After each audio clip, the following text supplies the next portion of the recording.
what was it like to kind of assimilate into Welsh culture? I mean, I know you moved to England first, but then studying in Wales, and then now you've lived in several areas of Wales. You're fluent.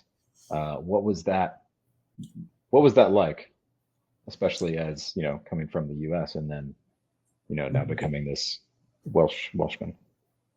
Well, one thing that you have to get your head around is that here in Wales, the first question almost every time, especially by Welsh speakers, is, where do you come from? And they're not Mm-hmm. saying that because you're foreign.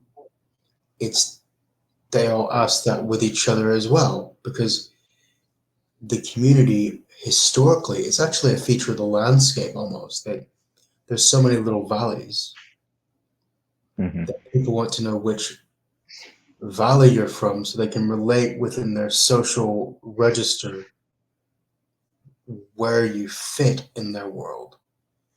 And that's completely normal if you think about the Welsh landscape like that, a series of valleys.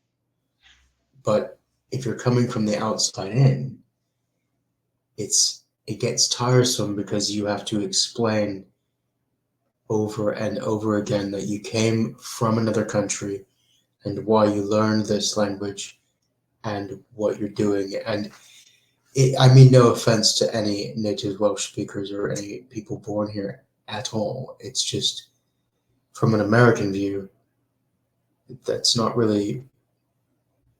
Yeah, you would ask that frequently, but it's not going to be the first question every single time. You know what I mean? Um, so that was hard to get around. Um, Now you asked me like, what's it like coming into Wales? I mean, Cardiff and Gwynedd, for example, where I studied, are completely different. They're still they're still the same country.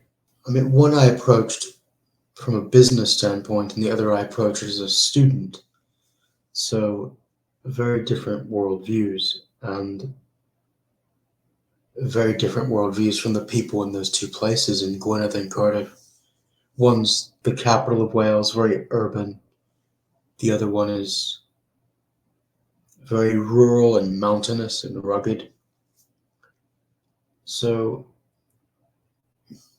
one thing that I think I should mention is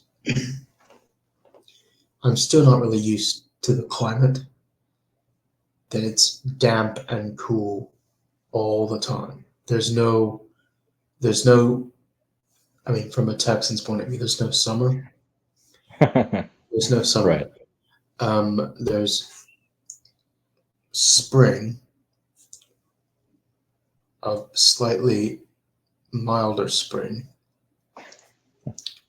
autumn, and then winter.